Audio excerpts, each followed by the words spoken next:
KREF app. The Ref Sports Radio Network.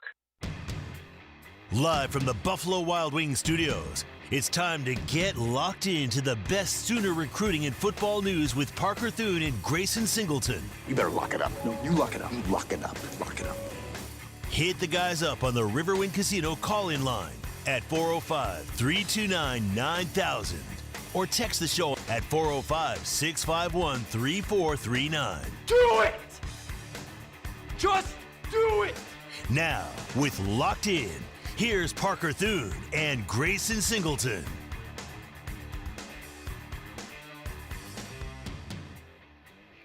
It's going to be a fun show today.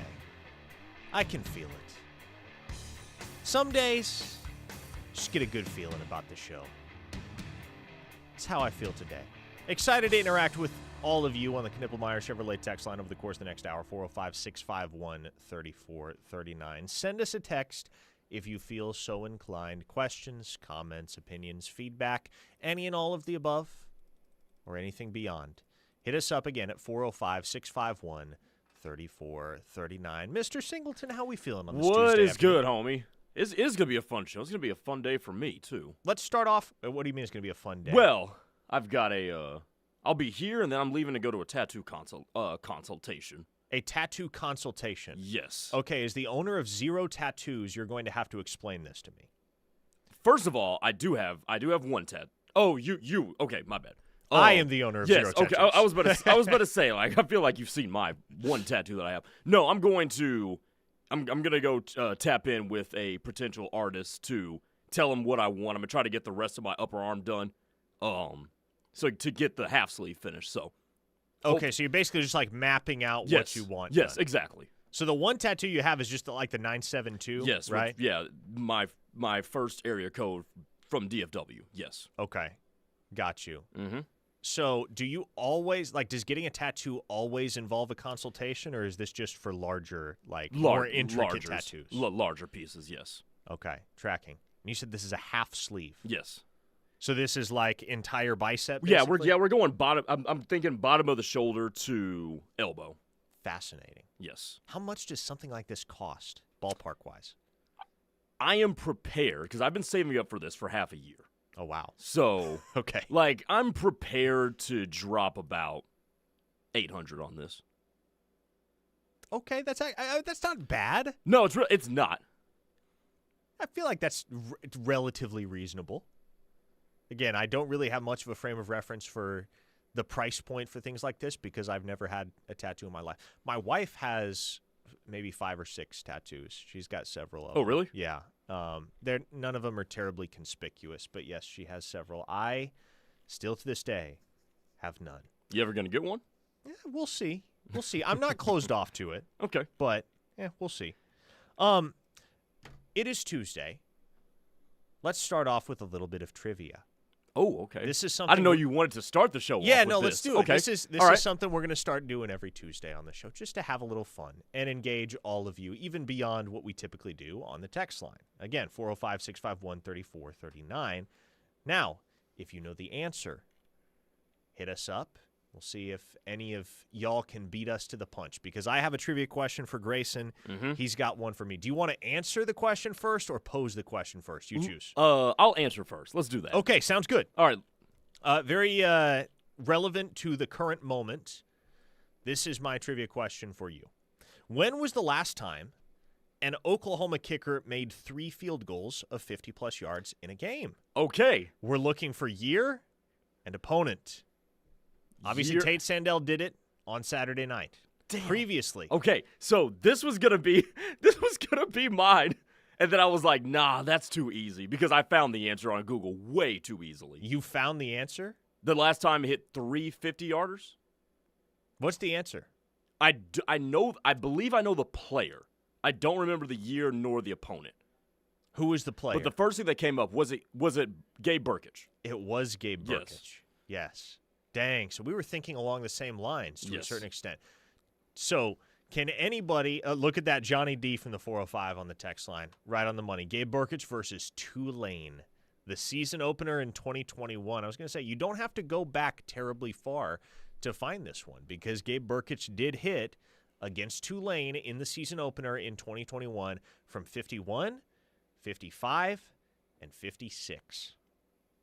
In addition to a 26-yarder, he hit a school record-tying 4 field goals that day. Kind of crazy that no OU kicker in program history has ever hit more than 4 field goals in a single game. That was another record that Tate Sandell tied this past weekend in Neyland. I found that one interesting, not going to lie.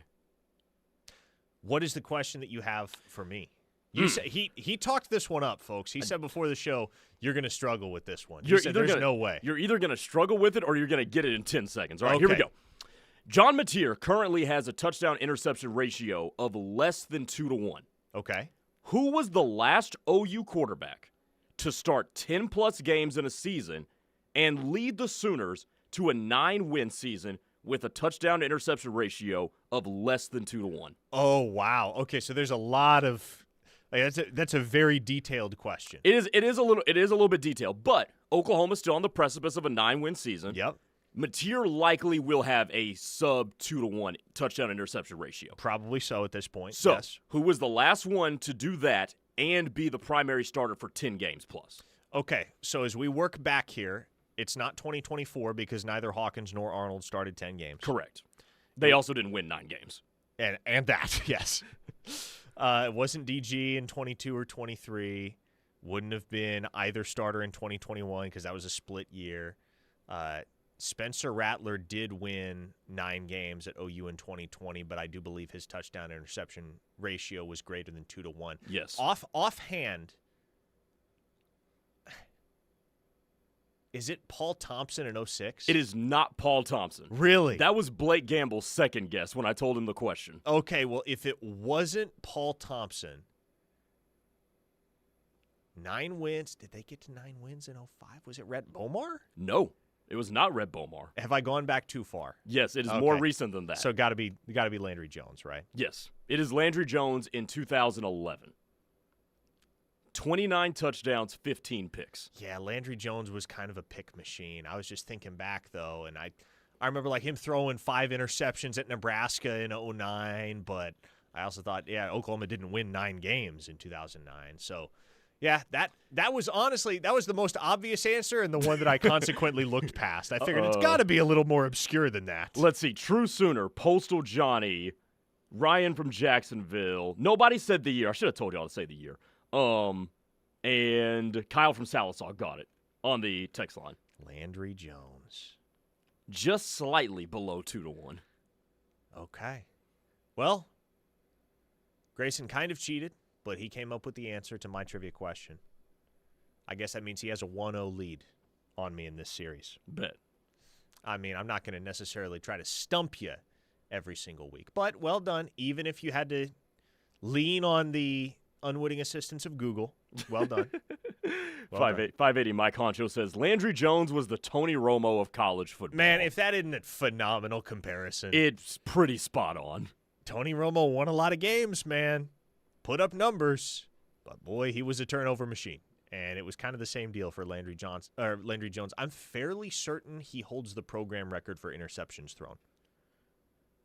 Because I'm pretty sure he also holds basically every cumulative career passing record that there is at Oklahoma because he was the starter for 4 full seasons. Mm-hmm. Yep. Obviously, Sam Bradford made 3 starts in 09, but the rest belonged to Landry. And then he was the starter the whole way in 10, 11, 12. So he holds the record for passing yards. He holds the record for passing touchdowns. He holds the record for interceptions. Again, any cumulative record, Landry Jones probably holds it at the University of Oklahoma. A 405 listener points out, Sandell would likely have set the program record with 5 field goals if John Mateer hadn't thrown the late pick. Fair point. Yep, probably so, because that was all you had to do there. Just take the clock down, kick a field goal, get out of Dodge. But had to go and make it interesting on us. Again, 405-651-3439 is the text line as we get rolling here on Locked In. The show is brought to you by Dorsey Jones GMC out in El Reno. If you are shopping around for a brand new vehicle, go check out Dorsey Jones because GMC offers some of the most reliable trucks and SUVs on the road today. And Dorsey Jones, family-owned and operated, can offer you fantastic service as well, including half-price oil changes on Saturdays, Shout out to Dorsey Jones GMC in El Reno for their sponsorship of the program. War Sooner, here's a very currently relevant question. What's Landry doing these days? I never hear about him around the program. He's on staff at Tennessee. Is he really? Yep. He was a member of that Tennessee staff that Oklahoma went up against last Saturday night. He and Seth Luttrell both. And Joey Halsley, another former OU quarterback, is on staff there with Josh Heupel as well. So Heupel has kept the band together, man. I would think that outside of the University of Oklahoma itself, there's probably not a staff in the country with as many OU alumni as the University of Tennessee. So Landry's not playing semi-pro, not semi-pro because it's pro. He's not playing in the UFL or anything like that anymore? He's up there in age at this point, man. Like he's got to be, 36, 37? Yeah. He is no spring chicken at this point. But I think he most recently, if memory serves, he most recently played for Bob Stoops with the Arlington Renegades. With the Renegades, yes. Yeah. But, no, he's on staff. He's on the offensive staff at Tennessee. Kyle from Sallisaw said, Landry had 52 interceptions. Holy blank. Did he really threw that many picks? That's an average of over an interception per start over the course of Landry's career. You gotta remember though, they were throwing the ball a ton. Right, they were in those days. Uh-huh. Those were the days the pistol offense. Heupel was the OC for Landry's last 2 years in 11 and 12, and they were flinging that rock around. Man, there were days. I'm pretty sure Jones holds the record for pass attempts in a single game. I think he holds he's like the top 5 entries in that database for most pass attempts in a single game because they would just throw it and throw it and throw it some more. Before we get to some of these questions on the text line, Landry in that year that I referenced, 2011, he threw 15 interceptions. Mm-hmm. That's still only 2.7% of his throws, which is a pretty decent ratio. He threw the ball 562 times in that 2011 season. Mm-hmm. The good old pistol. Fun times. Denver from Indiana says, I despised him. Landry was ass. He was not that bad. He wasn't that bad, but he wasn't that good either. He was the guy. He was the guy in that era for Oklahoma. They were not championship contenders at any point with Landry Jones under center. But he played pretty decent football, and that's about all it was decent football. Kyle from Southside says the Brett Favre comparison might be better for Landry minus the ring. Denver added he is top 3 for most hated Sooner. Chris in Tulsa said every game you expected Landry to throw at least one pick. Most hated Sooners. That's an exercise we should do at some point. No, I can think of a few that are near the absolute top of the list from recent years. Now, if you go back to Steely's generation, I'm sure there are answers I'm not even aware of. But I bet I could come up with a pretty solid top 5 from just within the last decade or two alone. Digging into recruiting here, I saw a couple headlines pop up on my feed at twitter.com earlier today, and man, a couple blasts from the past here. Remember when, and you probably don't even remember this, it was so long ago. Remember when OU and Legend Bay were a thing? Legend Bay, 4-star athlete out of Mesquite Horn High School down in Texas. Chris Robeson's alma mater. Who else is a good former Sooner from Mesquite Horn? Maurice Wren was a Mesquite Horn Sooner. But Legend Bay is like absolutely one of the most electrifying playmakers I've seen at the high school level in recent memory. He is dangerous with the ball in his hands. And the whole thing between him and Oklahoma early on was Oklahoma was recruiting him as a receiver. He's about 5'10". They were recruiting him as a slot receiver. They're like, hey, man, you're going to be a Tavon Austin type in our offense. We're just going to get you the ball in space and let you do your thing. Legend Bay, for the longest time, wanted to play quarterback. And so at a certain point, Oklahoma was like, okay, well, if you want to play quarterback, we don't see you as a quarterback. We're going to go a different direction. And that was before his junior year of high school. That all transpired pretty early on in the process. He's committed to Tennessee right now, but he took an OV to Ohio State this past weekend, and the Buckeyes are angling to flip him. And it appears that regardless of whether he winds up at Tennessee or Ohio State, he's going to play wide receiver. So, unfortunate that Oklahoma couldn't convince Legend Bay of what several other programs appear to have now convinced him of. And there was a time, and, I've covered Legend Bay from his freshman year of high school. I know him pretty. There was a time he told me verbatim, there's a 99 out of 100% chance, 99 out of 100 chance I'd wind up at Oklahoma. Really? But then they got into the whole disagreement about where he fits positionally, and Oklahoma always saw him as a receiver, and he was flirting hard with the quarterback thing for a long, long time. As recently as this spring, he was doing Elite 11 events as a quarterback. But it seems that he's come around to the position that I do think he's much better suited for at the next level. Hey, by the way, he transferred to North Forney High School prior to his junior year. I don't know if you had said that or not. That's right. So I thought he was the one that had transferred back, but I guess now that I think about it, that was Markel Ford. Yes. Markel Ford was the one that transferred back to Horn, and yeah, I guess that's right. Legend Bay then is still at North Forney. And then I also saw that KJ Ford, remember him? Visiting Texas Tech this weekend. Your least favorite recruitment out of the cycle. He is still technically committed to the University of Florida. The Red Raiders appear to be getting in on the action late, making an effort to flip him. And that is a recruitment I'm certainly glad we no longer have to discuss. Oklahoma backed out of the KJ Ford sweepstakes right around early September, I do believe. They are content with their edge group as it stands. Jake Krell, Daniel Norman, and Matthew Nelson. They would take DeAnthony Lafayette if he wanted to slide to Oklahoma. But they backed out of the KJ Ford sweepstakes, and I don't hate that decision at all. But it appears now that if he doesn't wind up honoring his commitment to Florida, he may very well be headed out west to the land of the sand. 405-651-3439 is the Knippelmeyer Chevrolet text line. We're just getting started here on, what is today? Tuesday? It's the bye week, man. I lose track of things so easily. I would say, you didn't have a press conference today. I'm disoriented. It's a Tuesday. This is Locked In. He is Grayson Singleton. I am Parker Thune. We'll be back right on the other side. Here on The Ref, the home of Sooner fans. This is your home for Sooner fans. The Ref Sports Radio Network. Feeling stuck in your current home? Now is the best time to make a move. Home Creations is making home ownership more affordable with low interest rate opportunities and special financing. Don't wait. Live like a champion today. Call Holly at 405-364-9999 to find your dream home. 364-9999 means Home Creations. Oklahoma DRS helps job seekers with disabilities become taxpayers. Their whole thing is to help people with disabilities go back to work. They knew that I would be successful if I did not give up. They have given me the power and confidence to face any challenge. I'm just glad that, DRS was there. Empower yourself.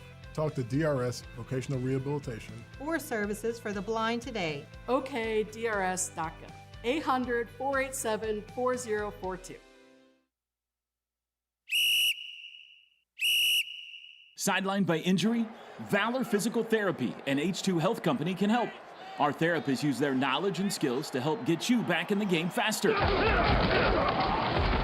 Book your appointment now at valorpt.com or call 405-609-3637. No referral needed. Mention the Ref and get a free t-shirt at your first appointment. That's valorpt.com. Life can be complicated, but saving money shouldn't be. At OU Federal Credit Union, they make saving simple and stress-free. The best part? They have no hidden fees. Joining OUFCU means you're in control of your financial future. Whether it's a rainy day fund or saving for that dream vacation, they've got you covered. Visit OUFCU.com or come by one of their branches today. OU Federal Credit Union, where savings is simple and dreams come true. Member savings insured up to $250,000 by the NCUA. Let's talk turkey. Riverwind is OKC's favorite place to play. And we've got plenty of jackpots to be thankful for. Why stop at one thrill when you can chase all three at once? Play blackjack, baccarat, and roulette on our all-new gaming machine. Looking for the best in rewards? Elevate your player status when you win with your wild card. Fridays in November, play for your share of our $120,000 Pixel Power giveaway. Expect the best at Riverwind.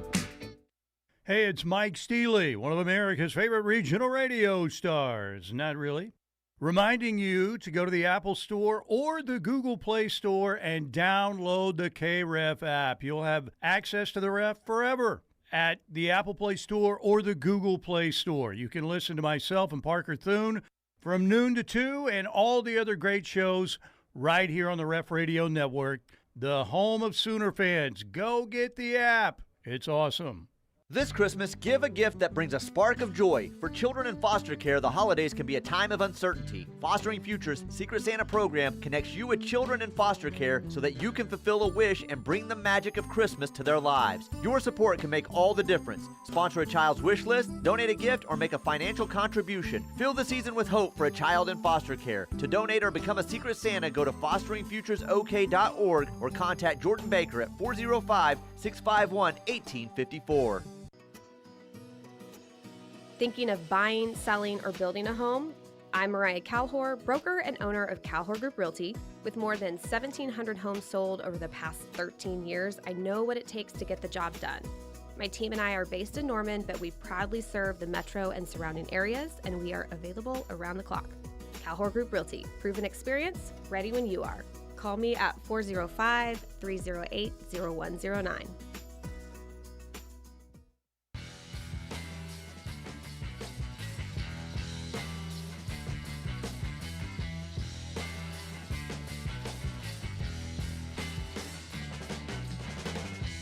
It's locked in here on the Ref, the home of Sooner fans. Parker Thune, Grayson, Singleton. This was an interesting question that was posed earlier this morning on the message boards at OUinsider.com, and I hadn't really thought about this until then. Might all three of OU's permanent SEC opponents be looking for new coaches at season's end? Because obviously Lane Kiffin and Eli Drinkwitz are two hot names as this carousel starts to spin. Now, I don't think Steve Sarkisian is leaving Texas, but I also don't think that report of his representatives reaching out to NFL organizations to gauge his stock as a potential NFL head coach, like I don't think that's a nothing burger. I don't know that Steve Sarkisian is going to be coaching at the University of Texas for a decade. Maybe he will. Maybe he's completely happy there. But the bunch of NFL teams, as there are every single year, going to be looking to hire a new head coach at season's end. And with the success that Steve Sarkisian has had at Texas, would it be the most shocking thing if he were to depart for another job? It would not. Now, again, I don't expect that. But if you told me that Ole Miss has a new head coach and Missouri has a new head coach by the time Oklahoma faces off with those two teams in 2026, I could certainly buy it, Grayson, because I think there's a next to 0% chance that Lane Kiffin is back at Ole Miss. And there hasn't been as much smoke about Eli Drinkwitz and one particular job as there has been about Lane Kiffin and the Florida job, for instance. But Drinkwitz's name is a popular one right now in kind of the undertow, if you will, beneath the surface, everything that's going on behind the scenes with these discussions at the highest levels about what some of these schools are going to do with their with their new direction, their next head coaching hire. Eli Drinkwitz's name is coming up a lot at a lot of different places. So you think Lane Kiffin is gone? I think Lane Kiffin is gone. Okay. Even if, let's just say Ole Miss wins a playoff game. Hell, let's say they win 2 playoff games. Okay. Even in that situation, you think he's gone? In that situation, yes, I think he's gone, and I think he has the richest contract that has ever been handed out to a head football coach in the history of college football. That may already be the case, playoff wins or no playoff wins, because the numbers that have been cited in talking to people from the agent world about what Lane Kiffin is scheduled to make or projected to make if he does wind up at Florida or if he winds up at a place like LSU or wherever else. I think he's going to take the Florida job. That's my expectation. But regardless of where he winds up, with how insane the market for premium head coaches has become, I think he will be one of the absolute richest coaches in the history of the sport, if not the absolute richest. And then Drinkwitz, man, the job that I have heard most credibly in connection with his name is that vacancy at Penn State. And Penn State feels like a school that's probably not going to want to lean in the direction of a first-time head coach or an unproven head coach. They're going to want to make a splash. They're going to want to bring in a big name.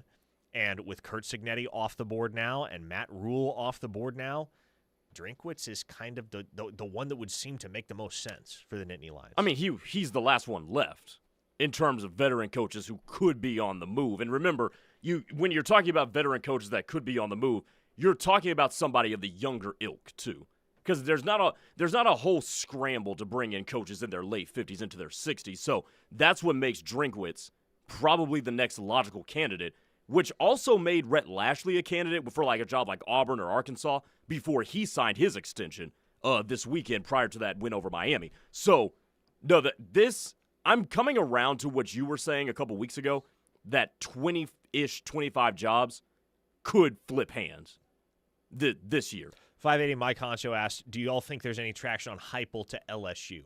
I have not heard a credible word of that, Mike Honcho. And look, that's not to say it doesn't happen, because none of us had heard a credible word of Lincoln Riley to USC until about 3 hours before Lincoln Riley left for USC back in November of 2021. So there are going to be surprises. There always are. And there are certain agents that are really, really good about keeping their business close to the vest. But I also just don't think Josh Heupel is the type of guy that the LSU fan base would very eagerly embrace. No. Good coach, not certainly. At all. But you got to have a certain type of personality. That's why they loved Coach O so much. And that's where I was going with that sigh. Is like, do you need another Coach O adjacent type of person? And by the way, can we not rule this out too? Whoever they actually hire as the permanent head coach, I got a feeling Coach O might be involved one way or another. Yeah, it could be. You know who I actually think in kind of an odd way would make a ton of sense for LSU from that standpoint is Eli Drinkwitz. Mm-hmm. Eli Drinkwitz and LSU, I think that could be a really fun marriage. Yeah. Mm-hmm. And I think he'd win there. And Eli Drinkwitz is a hell of a lot more likable than Brian Kelly. Mm-hmm. Mark from Enid said Cignetti stayed home and so did Rule. Yeah, those two signed extensions, which I guess doesn't take them completely off the market, but does give the indication they're not leaving anytime soon. I mean, especially Cignetti. I mean, that was a monster extension that he got. He said when he took that job that he intended for it to be his last job. That is true. And he has ensured that. He has officially made certain of that reality. On the Knippelmeyer Chevrolet text line, 405-651-3439, Recruiting Boomer asked, Parker, why did OU stop recruiting Deuce Geralds? And is there a chance they try and flip him with where LSU is? I know his mom loved Bates and BV. I would not expect that Oklahoma seriously engages with Deuce Geralds again, because I think that pursuit is going to be cost prohibitive for Oklahoma. And I know there's a narrative out there that Oklahoma goes the cheap route on the recruiting trail. And, you know, if that's the narrative you want to present, if that's the narrative you believe, fine.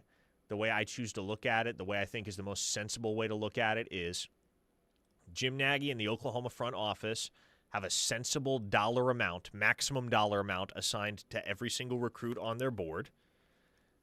And they look at it from the standpoint of, okay, if we have to pay more than this much money for this particular player, why wouldn't we instead just pivot to this other player who we believe is on a comparable level in terms of his ability and whom we can pay much less to go and acquire?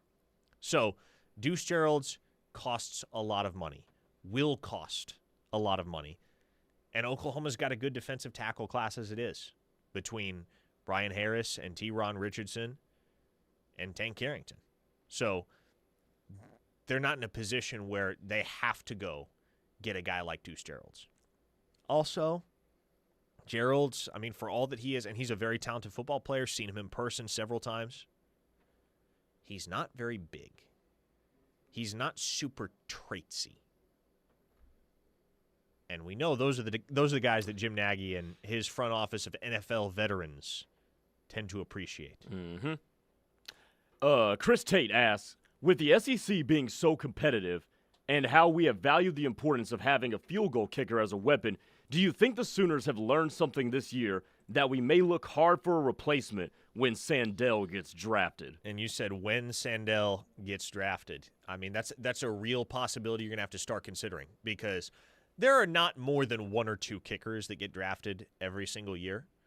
But as I mentioned yesterday, Grayson, what do NFL front offices want when they are looking to lock down, ideally, a long-term solution at a position where so often it's a revolving door in the league? I mean, kickers have very little job security. None. You miss 2 field goals in the same game, if they don't cut you, they're going to be trying out other options the following week at minimum. And so what do NFL front offices want? Well, first and foremost, they want guys who can hit their kicks. I mean, that's the very obvious, very fundamental bare minimum prerequisite if you're going to kick at the NFL level. But more so than that, they want guys who can dial it in from long range consistently. And with Tate Sandell being 6 for 6 this year from 50+, he fits the bill, man. That's the type of kicker that an NFL GM is going to want on their team, because the game has changed, man. We saw Cam Little hit a 68-yarder this past Sunday. We saw Brandon Aubrey have a chance to hit a 68-yarder last night on Monday Night Football and pushed it just slightly wide left. But these days, it is the expectation. It is no longer a luxury if you can have a kicker who can knock it home with regularity from 50+. That's an expectation. Yeah. No, absolutely. If you can't hit from 60 anymore, especially with the modifications that were made to the rules about handling the kicking balls, I mean, if you can't hit from 60 anymore, you're going to be hard-pressed to find a job. Speaking of this, this is a good transition to this question. Poppy Chulo asked, can you guys rank OU's portal priorities? Well, again, Poppy Chulo, I want to, every time we initiate this conversation, I want to remind you, we don't necessarily know yet. We may have a strong sense, but we don't know who's going to leave in the portal, who's going to choose to go to the NFL draft early, if anyone. We don't know what the precise outlook for Oklahoma is going to be at the end of the season at certain positions across the board, at really any position across the board. One thing I will say, Grayson, and you can attest, there was a time in the spring I did not think this was a possibility. As it stands right now on November 4th, 2025, I have never been more confident, and I'm not 100% confident, to be clear, but I have never been more confident that both John Mateer and Michael Hawkins are back in an OU uniform next year. I mean, sure. Here, the reason I respond to that like that is because is that necessarily a great reason for celebration? Why wouldn't it be? Well, we'll look at it this way. The reason we're so sure Mateer's going to be back is because, well, A, because injury has something to do with it for sure, but he's kind of fallen short of expectations. That's this fair. year.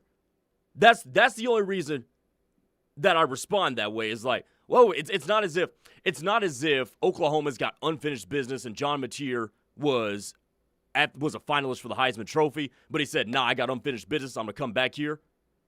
That's not what this is. This dude may not be as good as we thought that he was. He certainly hasn't been as productive as we thought. We're hoping that he's going to get better next year. And I think that's where I'm coming from. And I think that's a perfectly fair expectation. I mean, a guy playing his 5th year of college football, you ought to have the expectation that he's going to take his game up a notch, and he's going to play the best football of his life to that point. I mean, think about the guys in years past that have turned a corner that final year of their college football career. Joe Burrow went from just another guy to Heisman winner, orchestrator of the best single season that the quarterback position has ever seen at the collegiate level. Cam Newton wasn't Cam Newton until his 5th year of college ball. Jaden Daniels won a Heisman his 5th year, kind of out of nowhere. Mac Jones? Remember when Mac Jones got beat out for the Heisman Trophy by his own receiver, Devontae Smith. Mac Jones was kind of a victim of his own success in that regard. But, yeah, bringing back John Mateer for another year, if that's indeed what happens, I feel good about that for Oklahoma, especially because if for whatever reason he plateaus, he does not improve, well, then you have the guy that all along you were operating under the expectation, or some sort of expectation, that there was a world where he was going to be your guy in 2026, and Michael Hawkins. Now, why are you so confident that Hawkins would come back if Mateer does? Because right now it's looking like he's going to be able to save the year. He's going to be able to take his red shirt as long as he doesn't play in each of the 3 remaining games. He can play 2 of the 3 left in the regular season. He cannot play all 3. There's not going to be a reason you would imagine why he's going to have to play all 3. But if Michael Hawkins can preserve his year of eligibility, I mean, that essentially just kicks the can down the road for him. And also, I want to be very, very clear about this, because I don't want anything to get misconstrued. I think there's kind of an unspoken assumption in certain people's minds that dudes who are in such a highly competitive position group as the quarterback group are at odds with one another. They don't get along. You know, they see each other as competitors more so than anything else. John Mateer and Michael Hawkins have developed an awesome relationship, and they are for each other. And so I don't know that same dynamic existed with Michael Hawkins and Jackson Arnold. Like, if it's Jackson Arnold we're talking about right now and John Mateer, I think it's a very different conversation. But if John Mateer's back for another year, what I know about Michael Hawkins is that he loves the University of Oklahoma and he loves John Mateer, and he's never been in any particular hurry. And so to me, with the things I've heard as of late about how things are shaping up in that regard, I think it is a much more realistic possibility than it ever has been that you get both of your top 2 quarterbacks back for the 2026 season, which would be huge. Tyson from Stigler asked, hey, Parker, do playoff games count against your eligibility also? No. Postseason games of any kind no longer count against that 4-game limit. So if Oklahoma were to play in the SEC championship, Michael Hawkins could play in the SEC championship without jeopardizing his red shirt. If Oklahoma played in the college football playoff, they could play as many games in the college football playoff as they saw, and Michael Hawkins would not jeopardize his ability to take a red shirt here in 2025. Brent from Jenks says Hawkins also wasn't as good as we thought when he played this year. Mateer needs another year, and Hawkins needs another year to develop. And, yeah, Brent, there's certainly an argument to be made that if that happens, and both those guys are back in 2026, it is to both guys' advantage individually. James on the YouTube chat says, JFA, the future hope of Middle Tennessee. Oh, brother, we're overdue for a timeout. We got to hit one. We'll continue the portal conversation on the other side, because I never did really answer Papi Chulo's question. We kind of we spent a few minutes talking there about the quarterbacks and not much time talking about anything else. So we'll start off with further discussion of your question there, Papi Chulo, on the other side as we wrap up Locked In here on a Tuesday. Parker Thune, Grayson Singleton with you on The Ref, the home of Sooner fans. The Ref Radio Sports Network is powered statewide by the insurance adjusters at Brown O'Haver. Fire, wind, theft, or tornado, we can help. Call 405-735-5510. For 3 generations, the John M. Ireland & Son Funeral Home and Chapel in Morris continued to serve the community by giving back to local schools, charitable organizations, and first responders. We provide pre-planning for funerals and cremation services at the most reasonable prices. We are proud to be a family-owned and operated funeral home. Award-winning funeral home year after year, our family believes in serving the people of our community. I'm John Ireland. And I'm Solon Daniels. You've got our word on it. Winning in business means having the right teammate. Stride Bank's commercial banking experts are here with treasury management, lending, and cash flow solutions designed to help your business score big. From local startups to established enterprises, we've got the tools and expertise you need. Visit StrideBank.com. Stride Bank, member FDIC. Stride Bank on your team since 1913 with Oklahoma roots and nationwide reach. The Mont invites you to come by and enjoy our high-quality food and drinks in our historic atmosphere. The Mont has won numerous awards, including Best Restaurant in Norman, Best Appetizer for our great queso, Best Exotic Drink for the original swirl, the Best Patio Dining for our beautifully landscaped patio. Come see the Town Tavern OU football scoreboards dating back to 1947. We'll see you at the Mont on the corner of Boyd and Classen, or call us at 329-3330. Have you or someone you know suffered a loss to your home or business from the recent storms? Before you accept a settlement, call Brown O'Haver at 405-735-5510. Brown O'Haver is a local-based company helping Oklahomans with claims since 1988 with preparation and expert analysis detailing your loss and insurance settlement. As your trusted consultant, Brown O'Haver can give you peace of mind and make sure you're getting what's yours. Call Brown O'Haver today, 405-735-5510, and make sure they're working for you. This is Mark Van Hoos, owner of Van Hoos Fence. Van Hoos Fence has years of experience and proven superior performance, kind of like a certain head ball coach. We know Van Hoos Fence offers the best value and service for your residential, commercial, or sports fencing needs. Whether it's a new install or repair work, let Mark and his team at Van Hoos Fence be your trusted resource. Call us today at 405-735-1167. Save yourself from Googling it up. Go to vhfence.com. They will work with you in a great way. CallBrianSmith.com is your 24/7 access to the best car and home insurance in Oklahoma. We specialize in making the process simple, fast, and affordable while still keeping that trusted local touch. Ready to save money on your coverage needs? Call BrianSmith.com at 918-481-7283 or visit us on Facebook and tune into our podcast, Get Canceled, on iTunes or Spotify. Call BrianSmith.com, your easy button for insurance in Oklahoma. One smile is great, but one smile in a community of smiles is so much better. Smile Train celebrates the cleft lip and palate community by empowering medical professionals in over 70 countries to perform essential cleft care in their local communities. Learn how Smile Train is helping the cleft lip and palate community at smiletrain.org/learn. Smile Train, changing the world one smile at a time.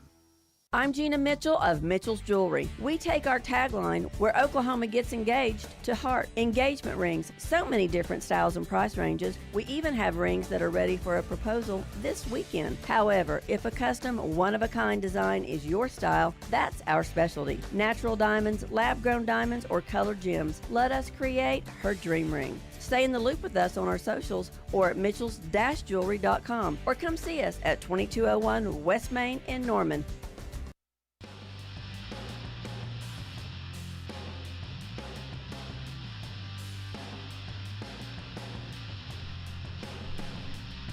It's the Ref, the Home of Sooner fans. On the text line, 405-651-3439. Farshid from Dallas hit us up and said, Parker, I just want to let you know I'm a longtime fan of your show and also Dari Noka's show. You guys are simply the best. Keep up the great work. Go Sooners. Thank you, Farshid. It's still pretty surreal that I get to work with Dari on the same station as Dari because I grew up listening to Dari. I would wake up with him and Mel Kiper on Saturday mornings. Really, really cool. It's fun. Don't take a day of it for granted here at the Ref. There were a couple of texts. We got around to talking about Tate Sandel's NFL prospects, and Sooner Boomer and Tuttle asked, is Tate's leg NFL strong, though? He would have been short at 60. And there was a listener from the state of Connecticut that said, I don't think Sandel's a top kicker prospect simply because his long kicks barely clear the bar. I don't think he would make anything more than 55 consistently. Consider that, yes, okay, his 255-yarders barely cleared the crossbar at Neyland Stadium last night. He had a little bit of wind working against him, not much, but a little bit, and it was cold. It was cold. Ball doesn't fly as far in the cold. And if you've watched Tate Sandel over the course of the season, and he's had 3 other attempts of 50-plus that did not come in that Tennessee game Saturday night, that dude's got plenty of room to spare. Plenty of room to spare. I've seen him hit from 60 in warm-ups comfortably, and most NFL stadiums these days are domes. And so in a dome, You don't have to worry about weather conditions. You don't have to worry about the cold. And he will obviously continue to get stronger and add range. He's not a huge person physically, but generally what will happen is, you get to the NFL level, just keep dialing in that range and that technique. There are guys that when they get to the professional level, they can add another 5-6 yards of range. And if Tate Sandell does that, he will be one of those guys that is capable of hitting from 60 comfortably with regularity, indoors or outdoors. So the fact that Tate Sandell might not be the guy that will ever make a 70-yarder in the NFL does not make him any less of a prospect. No. So, No. Yeah, you can hit from 50 consistently, beyond 50 consistently, you're in good shape. And by the way, does college have the same rules about preparing the balls as the NFL does? Pause. I don't know that they do. No. I that world is completely foreign to me. So I don't know what all goes into that as far as the process. I'm sure I have a few folks I could hit up for insight into all of that. But yeah, I don't really worry about Tate Sandell being a guy that's going to be missing short from 55 at the NFL level. And as long as you're not missing short from 55 these days, you're good, man. Kaufman's House says, Parker, 60 degrees is not cold, brother. It was not 60 degrees at Neyland on Saturday night. Definitely not 60 degrees. It was a lot colder? Yeah, quite a bit chillier than that. That one listener says, why does he have to clear it by 10 yards? Great question. But circling back around to Papi Chulo's question about OU's portal priorities this coming offseason, here's what I think. As of right now, I think Oklahoma's going to want to add a defensive tackle in the portal. You are going to lose Dominic Williams. You're going to lose Grayson Halton. Those two guys graduate. I think you'll want another experienced defensive tackle. I would say Oklahoma's probably going to have need for a cornerback. They're in a position where, yes, Gentry Williams, Eli Bowen, Davon Jordan, Cortland Guillory, they've all played good ball at times for Oklahoma. And you got some young up-and-comers you can get excited about. Malik Hawkins, for instance. Jeremiah Newcomb, who's out for the rest of the season with a torn labrum, so never really got the chance to really strut his stuff this year. But it feels like cornerback is one of those spots where, especially in the SEC, you could always stand to have another experienced option. I know Oklahoma has a couple of cornerbacks that they're already eyeing should they enter the portal. It's not out of the question that the Sooners could take a safety. I think maybe the position where there's the most obvious and apparent need, and will be the most obvious and apparent need once you have some attrition, some outbound portal departures, would be offensive line. Mm-hmm. I would consider it a likelihood that Oklahoma takes multiple portal offensive linemen. And they probably should. Mm-hmm. They will take at least one running back. Yep. I would figure they'll take a receiver, and I would think they take a tight end as well. So it honestly, and it's not the sexiest answer, but until we get a better sense of where Oklahoma is going to have more conspicuous needs whenever their guys enter the portal and that wave begins, you can kind of just count on Oklahoma taking one of everything, because it's kind of feels like that's where they're at. Pretty much, yeah. They have a good nucleus across the board. They could use just about one of everything at this point. And if Tate Sandell leaves, you're going to be on the kicker market too. Yeah, that's the guy you drop a bag for, in my mind. Drop a bag to keep Tate Sandell around. Well, I mean, if he leaves to go to the league. Yeah, well, that's what I'm saying. Drop a bag to keep him around. Kickers don't make all that much in the NFL. You're right. I'm not saying pay $1 million to Tate Sandell, but you cut him a large enough check, you can convince him to postpone his professional aspirations for another year. Ardmore Sooner says, y'all, we need to spend more money on a big-time wide receiver. What say you?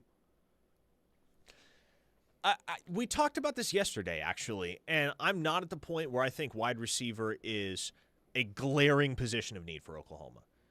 Could they take one? Should they take one? Yes. I think there will be space, there will be margin for Oklahoma to bring in one portal wide receiver. But I also think the answers for 2026 and beyond are present on the roster right now. I like Jermichael Carter. I like Isaiah Satania, obviously. I'm interested to see what Oklahoma can squeeze out of Giovanni Gibson. I'm enthralled by Elijah Thomas's potential. Ivan Carrione and Zion Kearney can carve out a long-term role in this offense. And when you look at the freshman class, the group that Oklahoma may sign in 2026 is on track to sign. Daniel Odom is somebody that can make an early impact, I do believe. And if Oklahoma pulls off the flip of Jaden Petit, hello. He is going to see the field and see it early. A lot of people on the text line want Cam Coleman.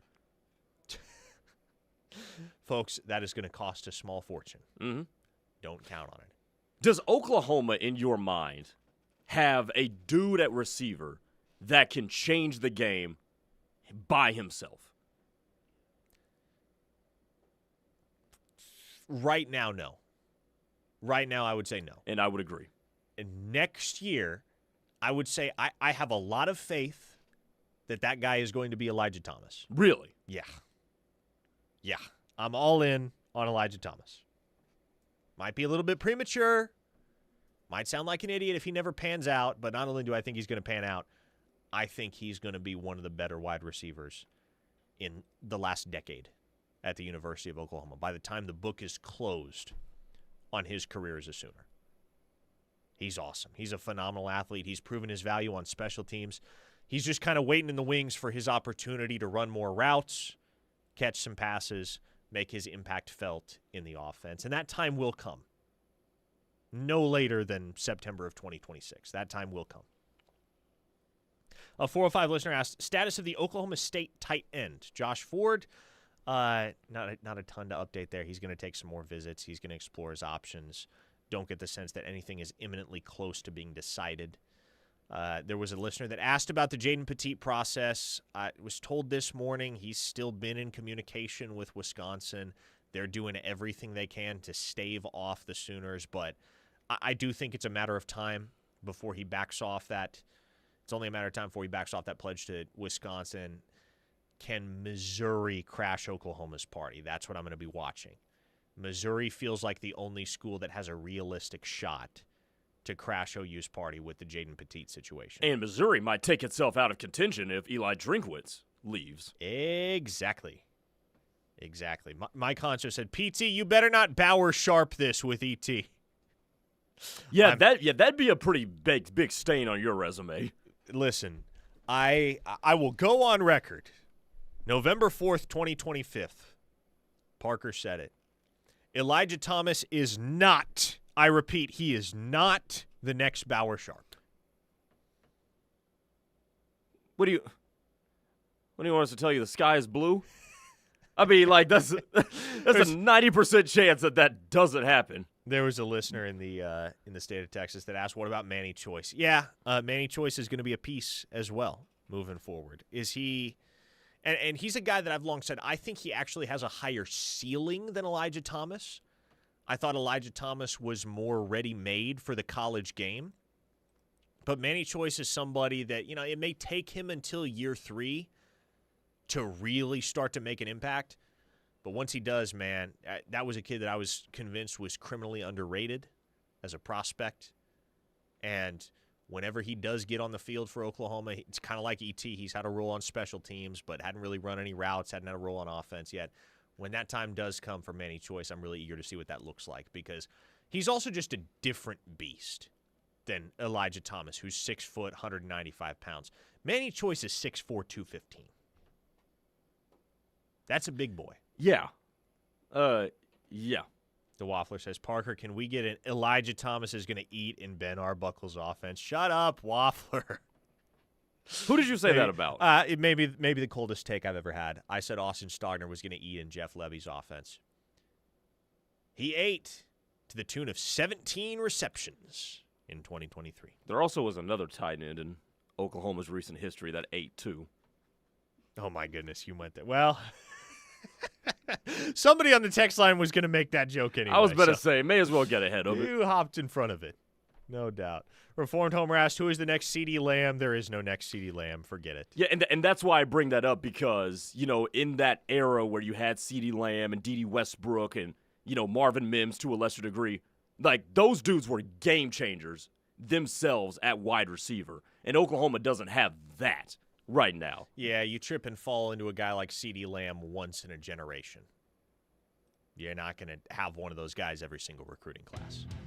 CD is a killer. Chris from Knoxville says, dang it, Grayson, I was going to make that joke. I told you I'd beat somebody to it. Mike Concho added, Devon Mitchell ate in nobody's offense. No, but he ate. That is true. But he ate in other places. Okay, we're done. We're done. The show is over. The Rush is coming up next, folks. Tyler McComas, Teddy Lehman. 3 more hours of OU sports talk on the other side here. This is The Ref, the home of Sooner fans. For Grayson Singleton, I am Parker Thune. We will do it all again with y'all. Same time, same place tomorrow. Y'all take it easy. Keep it right here.